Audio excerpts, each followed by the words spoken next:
طيب እማመጣልህ ከሙፈሲር ነው። ምክንያቱም ቁርአንን የፈሰሩበትን እማመጣልህ ከዑለሞቻችን ነው። እነዛን ትቀበላለህ ወይስ አትቀበል? እማትቀበል ከሆነ የሰለፎች ያስማማናል። አብሽር በል የሰለፎች ያስማማናል። ከሰለፎች አላህን ጂስም ነው ያለ ሰው ታመጣልኛለህ። ጂስም ማለት ምንድነው ትርጉሙ? ርዝመት፣ ስፋት፣ ጥልቀት፣ ውፍረት ያለው ነገር ጂስም ይባላል። በዚህ ይህንን ይዘን ከዚህ ውጭ ጂስም ለሚለው ቃል ታሪፍ ካለ ትነግረኛለህ። አለበለዚያ ቀጥል። አንተ ጂስም ሲል ኮልን አካል ሲባል አንተ እንደምታስበው የሆነ አእምሮህ ላይ የምታመጣው ነገር አለ። ምንም አላመጣሁም እኔ ምንም አላመጣሁም። አንደኛ ከይፍያ ይፈቀዳል አይፈቀድም? በሸሪዓችን ከይፍያ የሚጠየቅ ስለ ከይፍያ በደንብ አጥጋቢ የሆነ ርዕስ ይዘህ አወራለሁ። ስለ ጂስም እናውራ አሁን። ተው እና እሱን ስለ ጂስም እናውራ። አንተ ጀምር። طيب የሸይኹል ኢስላም ኢብኑ ተይሚያ የሆነ ደረሰ ይሁን ቢላሂ አለይካ ኢብኑ ተይሚያ ሰለፍ ነው? አስጨርሰኝ። አላስጨርስም። ኢብኑ ተይሚያን ተውና ስለ ሰለፎች እናውራ።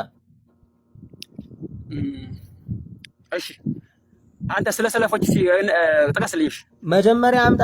አንቺው ታመጪው አንቺው ታሮጪው ይላል አማራ ሲተርት አካል ነው ብለሃል። መረጃ አምጣ። አንዲትን የቁርአን አንቀጽ ወስዶ ከሰለፍ ዑለማዎች አላህን ጂስም ነው አካል ነው ያለ ሰው አምጣልኝ።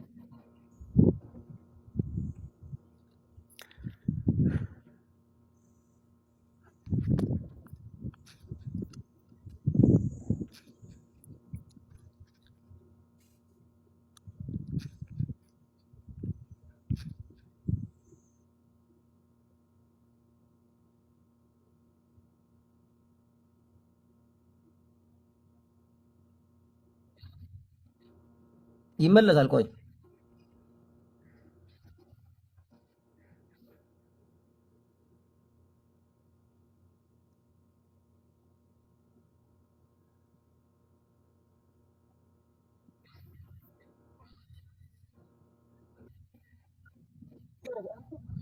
ስማ ልንገርህ፣ አዳምጥ። ሲያሳ አይደለም። አይ ፖለቲካ ለም ዲን ማለት በነቅል ነው፣ በአቅል የሚደረግ ነገር አይደለም። ከሰለፎች አንተ አካል አይደለም እጅ የሚለውን በምን መልኩ ፈሰሩት? እስኪ ከሰለፎች ጥቀስልኝ። አንድ ሁለት ሶስት።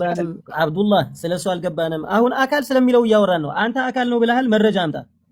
ኢብኑ ተይሚያ መረጃ አይሆንህም። እኛ እስከዛሬ ሰው የሚያውቀው ሰለፊይነን ስትሉ እነኛ ወርቃማ በሆነው 300 ክፍለ ዘመናት ውስጥ የነበሩትን ሰዎች እንከተላለን እንደምትሉ ነው የሚመስለው። አሁን ኢብኑ ተይሚያ ብለሃል። ኢብኑ ተይሚያ ሰለፊ አይደለም። እና ኢብኑ ተይሚያ አዳም። ስለዚህ እነ ሸይኹል ኢስላም ኢብኑ ተይሚያ ሰለፊ አይደለም። እናንተ ቦታ የላቸውም ማለት ነው። ሰለፊ አይደለም ኢብኑ ተይሚያ። ሰለፎች አይስማሙንም። ያ ማለት እኮ የሰለፊይ መንገድ ይዘው አልሄዱም ማለት ነው። አሁንም እዛው አልወጣንም። ኧረ ተው አታፍርም? ሸማታ ኧረ የሀገር ያለ ወገና ጨብጭብ አለ አይደለም። አብዱላህ እባክህን ሼክ መሐመድ መጀመሪያ አብዱላህ አትናደድ። ቆይ ረጋ በል። አሁን እኛ የኢብኑ ተይሚያን መንሀጅ የምንከተል ሰዎች ሳንሆን፣ ምክንያቱም ኢብኑ ተይሚያ ሰለፍ አይደለም። ከሰለፎች አላህን ጂስም ነው ያለ ሰው እኔ አላህን ጂስም ነው ያለ ሰው እንደሚከፍር ከሰለፎች አመጣልሃለሁ። አንተ ግን ስለጀመርከው አላህን ጂስም ነው ያለ ሰው አንድ ሰው ብቻ ጥቀስልኝ። ግማሽ ሰው አልልህም፣ ግማሽ ሰው ስለማይኖር